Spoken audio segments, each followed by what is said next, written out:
All right, guys, we're back again. Let's finish up. Hopefully, we can finish up the rest of it in this session. She'll be back, but she won't kill us. She needs us alive. Whatever. We'll just keep saying no. She can't force us to come back. She can't do not. anything but annoy us. Eventually, she'll give up. Let's hope so. That's the hope, anyway. Hope. Hopefully. James walked over to me and gently caressed my cheek, looking at me with a comforting smile. There's no need to worry.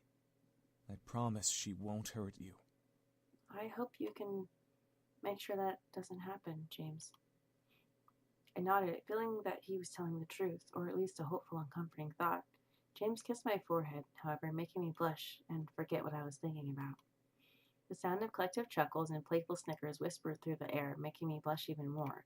But the sudden growl that erupted from the man above me made the laughter stop. I didn't see James's face, but I could tell that he was glaring at his brothers with his lips on my head.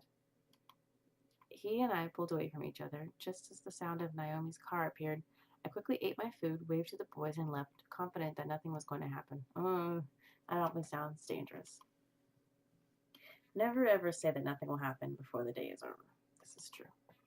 I avoided talking about the ride back home yesterday, saying that the ride was a one-time thing. I'll be riding with you guys from now on, to and from school. The girls seemed very happy. We entered the school, quickly gathering our things from our lockers and headed to class. There were no events, to our surprise. History wasn't exactly fun, but our teacher was great. At least he would have been great if he was in class that day.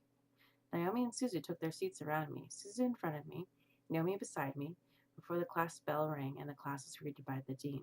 Students, you'll be having a substitute for class today. Everyone meet Miss Diana. No. Go away, Diana. My heart stopped. At the door with the dean was Diana, looking over at the students and smirking as her eyes landed on me. She strutted to the teacher's desk, ignoring or welcoming the whispers from the other students before sitting on the wood and crossing her legs. You guys do know that in real life, teachers are not supposed to be wearing this sort of outfit to work because it's not like very professional and all those sorts of things. So I'm very sure this would not go very well for a teacher to wear. Just saying. Thank you, Dean. You can go now. With the wave of Diana's hand, the dean left the classroom, closed the door, and left the area. Diana smiled at us, making my stomach turn. What was she going to do? So, history. History. Such a silly thing, isn't it? I mean, what do we care about the past? We're in the present. You're already the most horrible history teacher ever. Just saying. The rest of the class, including Naomi and Suzu, hesitantly nodded in agreement, unsure about this new teacher, but willing to listen to more of what she had to say. The present is so full of wonderful things. While the labors of the past are the reason we have many things, it is our chance and privilege to utilize what has been given to us. Her charm was almost infectious. The class was practically starting to eat out of her hand. Looked around to see classmates grinning and agreeing with Diana.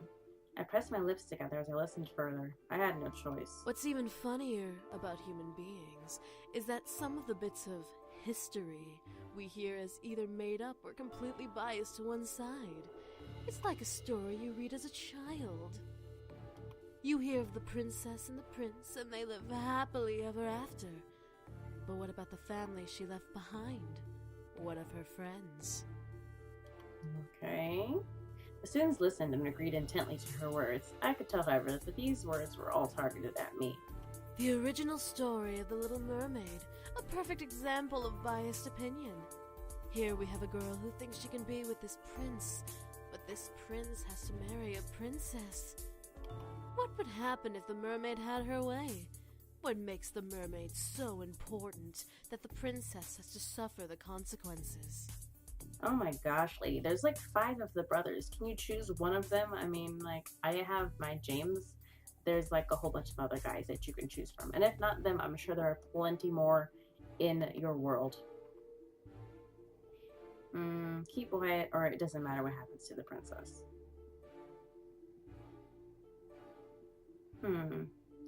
Last one was quiet. I don't know. What do you think? You think I should be a little rough this time, or you think I should just listen and do as I'm told? I'm gonna say this one really quick. I'm just gonna try it out. If it doesn't work out, we'll come back later. I'll look at it later. The rest of the class turned their heads to me. Naomi and Suzu looked at me with equally surprised looks. I kept my eyes to Diana. If I was the mermaid, I wasn't gonna let the princess take my prince away. Diana stared at me before smiling and turning her body to fully face me. Oh? And why does it not matter? The story isn't about the princess. The story is about the mermaid and the prince. But that is exactly my point. While the story talks about the mermaid and the prince's romance, we don't see the problems of the kingdom the prince rules. While we are all fixated with this love story, we ignore the fact the kingdom would fall apart without the marriage between the prince and princess. She kept her eyes to me as she spoke. I knew she wanted to make her words stick in my mind, but I didn't listen. It was one thing to be a fictional story. It was another to try and ruin someone's life for selfishness. Diana chuckled and looked back to the class. Well, luckily in the real story of the Little Mermaid, the mermaid knows that what she was doing was wrong, and she threw herself into the ocean, turning into sea foam. Some of the students that surrounded me mumbled in surprise, obviously not knowing the real story. However, Diana was wrong once again. That's not true. Once again, the class looked to me, and Diana faced me with another smile. Not true. How so? The trade-off for becoming human was marrying the prince or turning into sea foam. However, she was also given the choice to kill the prince and turn back into a mermaid. The mermaid didn't because she loved him and sacrificed herself for that love.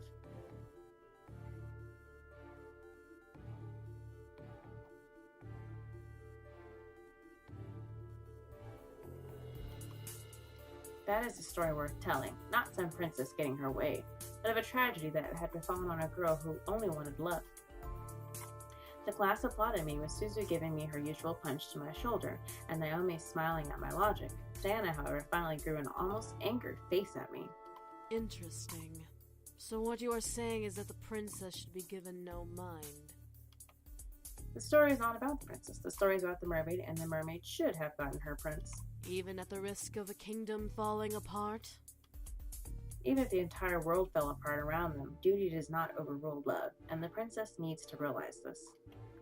The applause that followed that intensified with whoops and hollers. I felt a wave of confidence roll through my body. Why is everybody applauding this? It's not really that, profound or anything, but okay.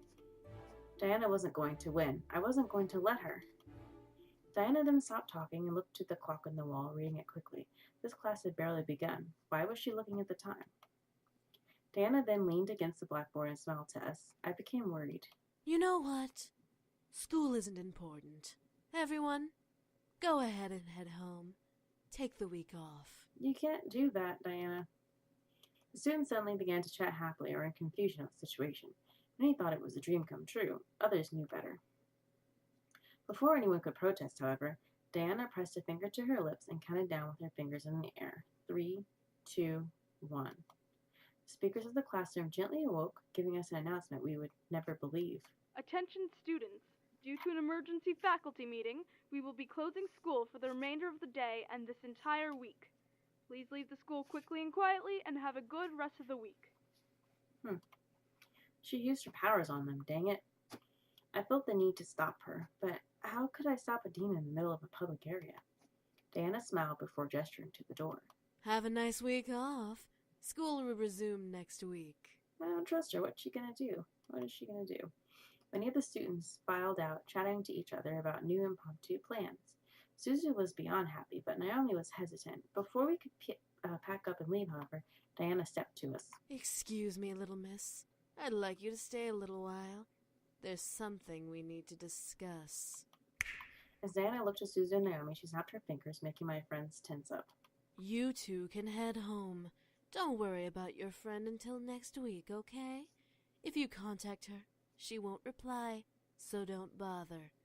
If she contacts you, ignore her, because she's just fine. As if on command, Suzu and Naomi left the room. I tried to march after them, but Diana stepped in my path, warning me with her eyes that if I followed, there would be hell to pay. I had lost my two friends, at least for the week. Diana and I were alone, just like she wanted. I slammed my hands on the desk in front of me and glared at Diana. What are you doing, and what are you thinking? What? Do I not make a good teacher? I figured you should have a little lesson, so I took matters into my own hands. It was a failed lesson, though. Whatever you're trying to do won't work. You really think so, dear? And what makes you so sure about that? Because it didn't work all this time. What was making me so sure? Why was I confident? Were the boys worthless? My thoughts began to fill with doubt. All of the uncertainties about this whole ordeal began to cloud my mind. If the boys were ever found out, there'd be hell to pay. Was it worth it? What about Diana? What would she do to me? Would she make my parents forget about me completely? Would she ruin my friends' lives out of spite? In my gut, I felt a stone of confidence try to fight back, but the heaviness of my thoughts began to dissolve that stone little by little. What was going on with me? I looked up to Diana once again to see her gaze boring into my eyes. She was using her powers on me. This time I was away from home, so I couldn't escape. Or could I? Did I want to? The way she stared at me made me feel warm and fuzzy inside my chest. I felt like melting. Diana lifted a hand under my chin and ran her thumb over my lips, licking her own. I could feel little shots of energy sipping from under my skin into my chin where she held me. Now, let's have a little taste of that sweet, virginal sexual energy. I watched as she leaned in, ready to kiss me and take my energy. Half of my body felt elation at the idea. The other half completely rejected it and didn't want her to even touch me. James. Suddenly, Diana stopped in her tracks. James, who is... It then dawned on her. Ah, one of the boys. Why don't you tell me which boy is James? I felt myself nod in compliance. The oldest. Why don't you say his real name so he can come get you? Diana giggled in reply before letting go of my face and stepping back. Really? The eldest son with you? I nodded once again, but this time it was partly my own decision to reply. Diana let out a sound that mimicked a cat's purr before stepping away from me. All right, then. Well, if it's the eldest son you're infatuated with, you should really rethink your romantic options. Diana chuckled before kissing my nose, where I felt a shot of energy zap out of my body, almost making me dizzy and recoil. Diana then turned to the desk and sat on the wood, crossing her legs. You can go now. Remember, no class for the rest of the week. How am I supposed to get home? My two friends left me here thanks to you. Oh, were they your ride? My apologies. Let me help then. Call out his real name. Diana then lifted her hand and snapped her fingers. I suddenly felt the floor sink from underneath me, forcing me to look down. A purple pentagram surrounded my feet, pulling me into the ground. Whoa! Before I could fight, however, I sank fully into the floor, fading to darkness and shutting my eyes. As I opened them, I felt my silk sheets around me, soothing my anxiety from the darkness that had previously surrounded me. What the... Why did Diana bring me home? Was this an illusion? Was I being tricked? Something was going on. I sat up in bed, looking around me. I was indeed in my room. There was no mistake about that. Why? Diana is too strange. Was this a game? Was this part of her plan to get the boys back? I was lost and confused more than ever. Despite my logical thought trying to piece the puzzle that is Diana together, the more I tried to solve her, the less I understood about the situation I was in. I was interrupted, however, by my door suddenly opening, revealing the boys with Damien's hand on the doorknob. Miss, what are you doing here? Aren't you supposed to be in school? I furrowed my eyebrows and stared at Damien, asking him to answer their questions through my thoughts. Diana sent her back here. She invaded her school and sent all the students back home. What is that bitch up to? Seriously! Diana's playing around for no reason. Maybe it's part of her plan. The boys continued to argue back and forth about Diana, fueling an almost jealous curiosity in me. Damien seemed to be too deep within the talking to notice my thoughts, for he didn't even stop talking alongside his brothers. Why was Diana after them? Why did she want to bring them back? What was so important about the boys that she would travel to the human world to get them? What was going on? I decided enough was enough. I needed answers. Hey! The boys stopped arguing, staring at me in surprise. I held my hands and fists on my lap, mustering the courage to continue to speak despite my abrupt shout. Why is Diana here? Why does she want to bring you all back? What exactly did you all run from? Why did you run from it? Miss, Don't miss me, please. I need to know what is going on. I won't be left in the dark about this. I want to know what I'm facing. The boys looked at each other hesitantly, unsure of what to reply.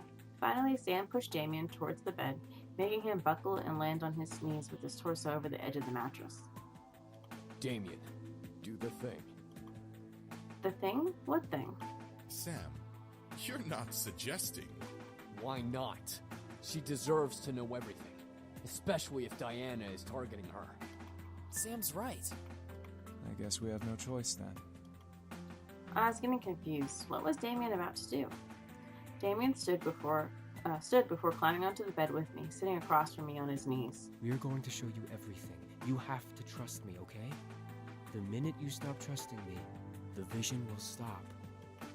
Vision? Please, just trust him. Okay. I looked to James, unsure of what was going on, but I nodded. If this was the only way to learn, then this was my chance to know. Damien gently placed his hands on each side of my head, gently pressing his thumbs into the skin above my eyebrows. I could only stare at Damien as his eyes began to glow gold and energy began to be both pulled out of me and forced into my head. Within seconds, my vision went black once again. I was unsure of what Damien was doing, but soon shapes and textures slowly began to appear around me. I found myself sitting on a stone floor in the middle of what looked like a fantasy throne room. Where am I? I looked down at myself to stand only to see my body as translucent as a ghost. Whoa! I jumped up and inspected my hand in a sudden panic. I was see-through. Why? What was going on? How dare they try to negotiate with me? Do they not know whom they speak to? I gasped and ran behind a nearby pillar away from the voice. The sound of his anger and words frightened every bone in my body, turning me into a frightened child. My lord, please calm yourself. Calm? They're merely testing my resolve. I have more than half of a mind to send my greatest armies to take what should be mine. They are mere insects in the way of my kingdom's expansion. They merely asked for a marriage joining. So I'm to bow to them and share my land that I have so rightfully conquered? I peeked from behind the pillar to see a large demon covered in royal clothes, but buff enough to be a military commander. His rage practically emanated from his body as he growled at his servant. They are willing to give their land to you, sire. All they ask is for one of your sons to marry their daughter, whom I might add is as beautiful as can be. This is ridiculous! To suggest that I need their approval to take their land is beyond insanity. What makes them think I care about their precious daughter? Did I mention that she is a prodigy of her kind, sire? A prodigy? Yes, my lord. This succubus is a master of her skills in magic and mind manipulation. She is said to sway armies with a snap of her fingers, despite being as young as she is. Impossible! If only it were, sire. This succubus is dangerous, but would be a great asset to have should we agree to this arrangement. The only reason she cannot phase you, my lord, is because you are the strongest demon in the plains. Is this supposed to change my mind? Yes, my lord. You are doing a terrible job at convincing me.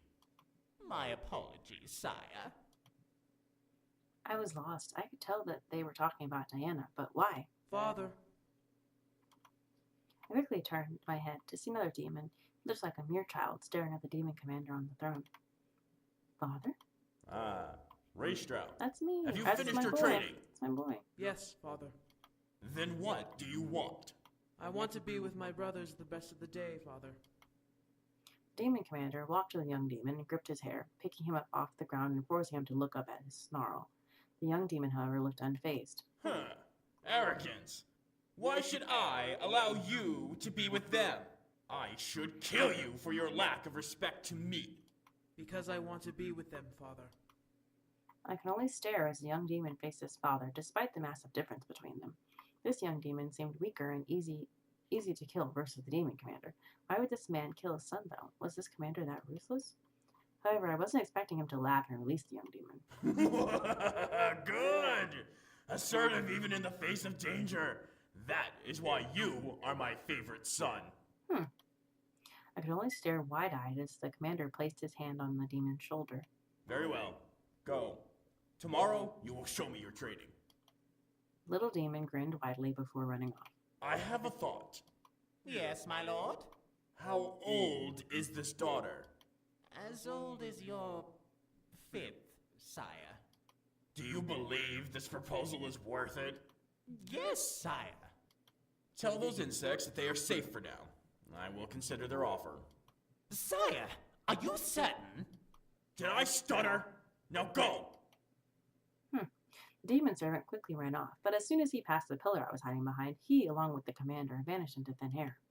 Well, what had happened? I didn't get the time to try to figure that out before a demon looked around my age, walked into the room reading a book. Is that?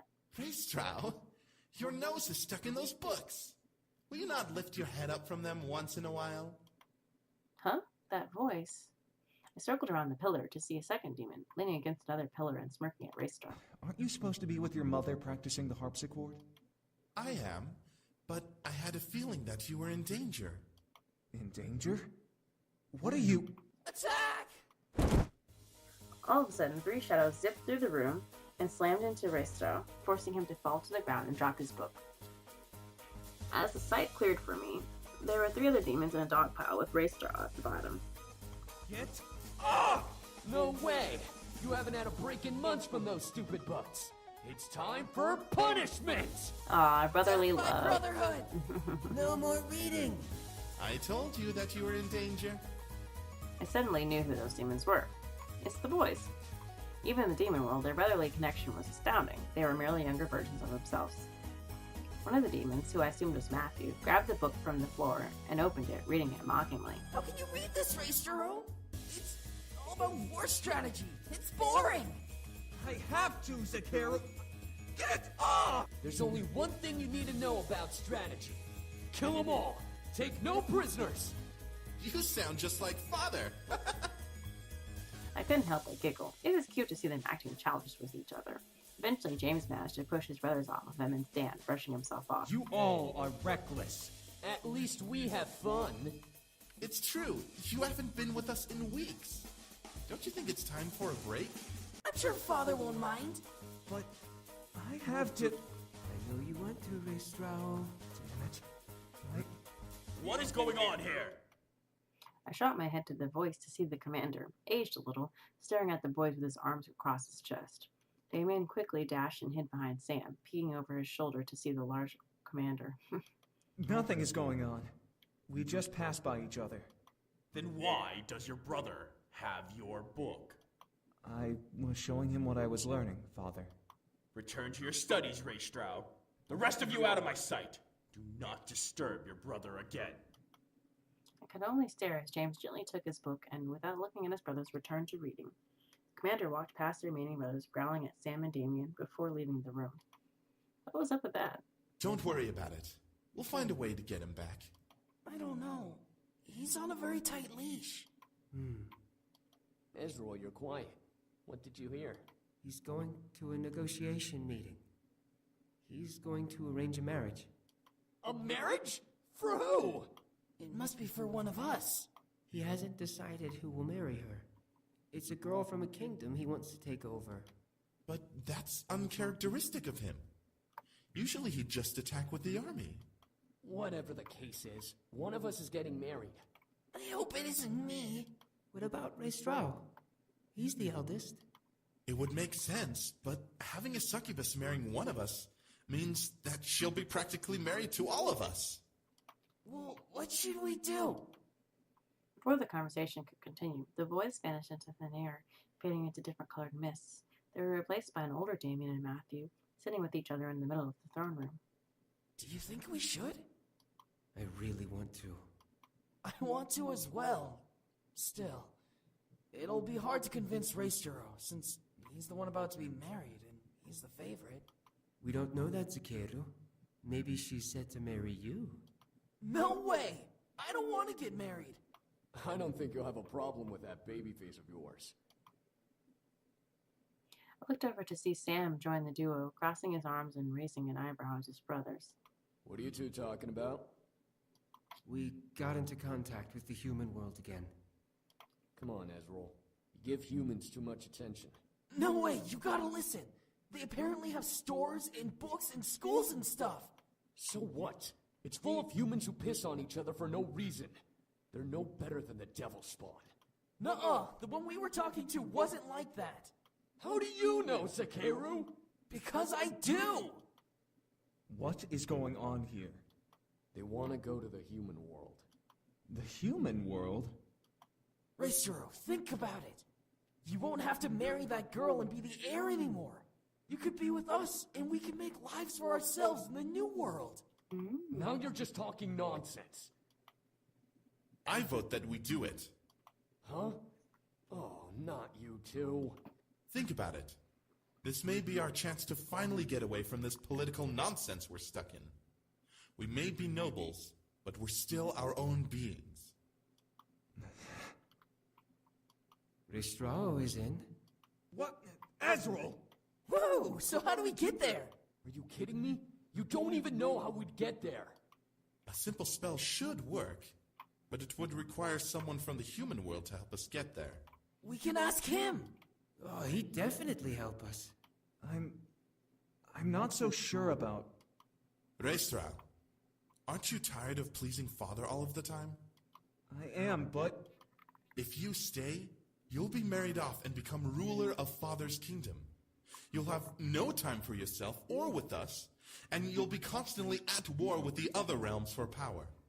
You'll most likely turn into the spitting image of Father. What he's saying is, get your head out of your ass and let's go. If you don't say yes, I'll drag your princely ass with us. I don't care what that bastard of a father wants. Okay, Sam, no need to get all crazy. Come on, Raisturo. All right, let's do this. What's the plan? I couldn't believe what was happening. I was seeing the history of their lives before my eyes. They were nobles, and James was the heir to the kingdom the commander ruled. Even more so, he was going to be married to Diana. They sacrificed everything to leave and be together. They'd rather be free than remained in their noble homes, or noble roles. I started to feel a little jealous. They were able to leave while I was still expected to be what my father wanted me to be. How they were able to leave was uncertain still, but I knew I would learn in time. I closed my eyes and mentally asked Damien to end the vision. As soon as I asked, the world around me slowly vanished, and I was brought back to the bedroom where I sat with my head nestled in Damien's hands. My vision began to clear, letting me fully see the boys around me, all with concerned faces. So, you now know exactly who we are. Diana is the girl you arranged to marry. Not anymore. Once we left, the arrangement was broken. With no sons to marry off, her dad couldn't go through with the marriage deal. If Diana is here for us, that means she's trying to save her kingdom from being attacked. That's not true. She wants to rule our kingdom. Having one of us will give her the right to our kingdom, as much as we'd have right over hers. So she's a gold digger. Well, with a kingdom like ours, what succubus wouldn't want to marry us for it? Good point. It all made sense. She wanted them so that she could finally take over an opposing kingdom. She knew that, despite her powers, she wouldn't be able to fight against their father, so she had to find another way in. That manipulative... Before I could continue, I felt my head suddenly get heavy and dizzy. I gripped my head, mewling under my breath. Well, what the... I took too much. I'm so sorry. Rest now. There's no need to do anything more today. The boy suddenly rushed over and helped me lay back down as my vision was painted in white polka dots. I needed sleep badly, instantly. Instantly I closed my eyes and let darkness consume me. After what seemed like hours, I finally woke up. Slightly refreshed, my body knew that if I slept any longer, I'd be up all night, which was not part of the plan for the day. I rubbed my eyes and sat up, letting a soft groan escape my lips. In response, something beside my bed shuffled, causing me to look over. I didn't know what I was expecting. Good. Beside me, sitting in a chair beside the bed, was James, rousing himself up to see me awake. I smiled at him, seeing his slightly ruffled hair and tired eyes. Oh, you're awake. Good. Oh, how do you feel? Aww. Fine. Better. James nodded before he gently reached over and ran his hand through my hair, examining my face with soft sadness. I'm sorry this is all happening to you. I really wish there was something I could do to fix all of this. James, it's not your fault. No, if we never came, then you'd never be targeted by either Malix or Diana. I quickly reached over and put my finger on his lips, stopping him from going any further. I didn't want to hear anymore. James, it's okay. I wanted to help you out. I offered to let you all stay. Nothing is your fault. I gently moved my hand and cupped James's cheek, staring at him with concern. I didn't want him to hold guilt in his mind about this whole ordeal. Diana was desperate, and she'd hunt anyone for them.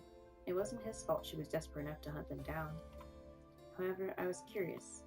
So, James, you're a demon prince? James then twirled a strand of my hair around his finger, staring at it. Yes, I am. I was. Was? I was a demon prince when I lived in the Abyssal Plains. I didn't enjoy a single minute of being the heir. The only moments I truly enjoyed were when I was with my brothers. Thus, I left with them to come here. What was it like while you were there? Well, other than consistent studying and training to be a resilient leader and all-around ruthless lord, it was bland. I never truly knew what freedom was until I was excused from my sessions. James looked to me with a thoughtful look on his face. I stared back, wondering what was going through his mind. He then smiled before taking off his glasses and placing them on me. I was surprised, but instead of seeing him, I saw dark gold and purple magic swirl in front of my eyes through the glass. The vision cleared, and I suddenly was back in the demon castle.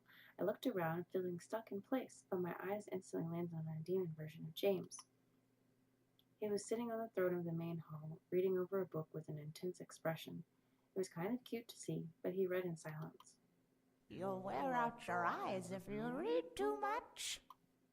James looked up from his book to see a figure materialize in front of him. It was an older woman with a black cloak and aged horns. I could see she had power, though, and it gave me shivers to look at her. Sirona, what are you doing here? Shouldn't you be at the Lord gathering with my father? I should, yes. But I had to stop by and see the Demon Lord's favorite son before I head in. I am honored. However, I must apologize and return to my reading. Of course. Wouldn't want to make the Demon Lord angry now, would you? I could see James's eye twitch a bit at her comment. However, James simply bowed his head and went back to his book in silence. Sirona shook her head and let out a chuckle. What will you do when you become the Demon Lord? It's such a big responsibility. James looked up once again, confused with the question. Sirona simply smiled and began to walk away. Think about that. James and I watched her walk away, both of us with the same surprised and confused expression. I looked back to James to see him press his lips together and stare at the floor. Anyone could tell that he was lost, unsure of how to even answer that to himself. It was strange to see him in a form of weakness, jostled at a simple question that was more than it appeared. James closed his eyes and closed the book on his lap. It was then that I noticed the tired circles under his eyes. He had been working himself to the bone with his training and reading. When was the last time he slept? I could feel James in the real world gently slide the glasses from my face and place them back on his. It took me a second to recenter my vision, but then I looked to James, who smiled at me. It was then that I decided to find my brothers. Little did I know that they were wanting me to come on a trip that would make me leave my entire realm to be in a new world. I stared up at him surprised before bringing my hand gently back onto his cheek and running a thumb softly under his eye. He looked healthier and a lot less tired than when I saw him in the vision. Something about that made me happy. James gently leaned into my hand, closing his eyes and relaxing. He then slightly smiled, trying to joke. So, how does it feel to hold the affections of an ex-demon prince? I stared, feeling my cheeks glow red in surprise and embarrassment, but I smiled and giggled slightly, running my thumb back and forth along his cheek gently. I have to say, I'm flattered to think you ran away from that life. James frowned, making me stop moving my thumb as he stared at me. I can promise you, that was no life to live. But it was your home. A home is where you can be yourself, not tied to your duty. James gently ran his hand along my cheek, gingerly outlining the edge of my eye and ear with his thumb. Home is where all I have to do is care about the ones close to me. James. James smiled and gently leaned in, kissing my forehead. I felt a small shiver run down my spine from his kiss, noting that he sneakingly took some energy from me in that little kiss. Now, you need to rest. You're not fully recovered. You might as well rest until dinner is ready. James smiled and gently pressed me back down onto the bed, leaning his forehead on mine. Smile or still a kiss? Of course I'm going to still a kiss. Out of playful fun, I lifted my head and gently kissed James, softly laying a hand on his cheek to keep his face close. James stared in surprise before kissing me back, caressing my cheek, slightly melting at the touch of our lips. A soft sigh escaped his lips before he slowly pulled away with a smile. He gently licked his lips, making me go red in the face at the simple gesture. He let out a satisfied hum before nuzzling my forehead. Rest. And with that, he stood up and left the room, leaving me to rest as per his request. I smiled to myself before relaxing into the mattress. Oh no, was she here again? Go away. I suddenly tensed up. I felt majorly uneasy. Something wasn't right. I felt it in my core. She must be here. The thought of her in the house infuriated me beyond belief. I had to make sure she was not here. Alright, this is actually going to be quite a bit, it seems. So I'm going to stop for now, but I will continue to play later on. I'll see you guys.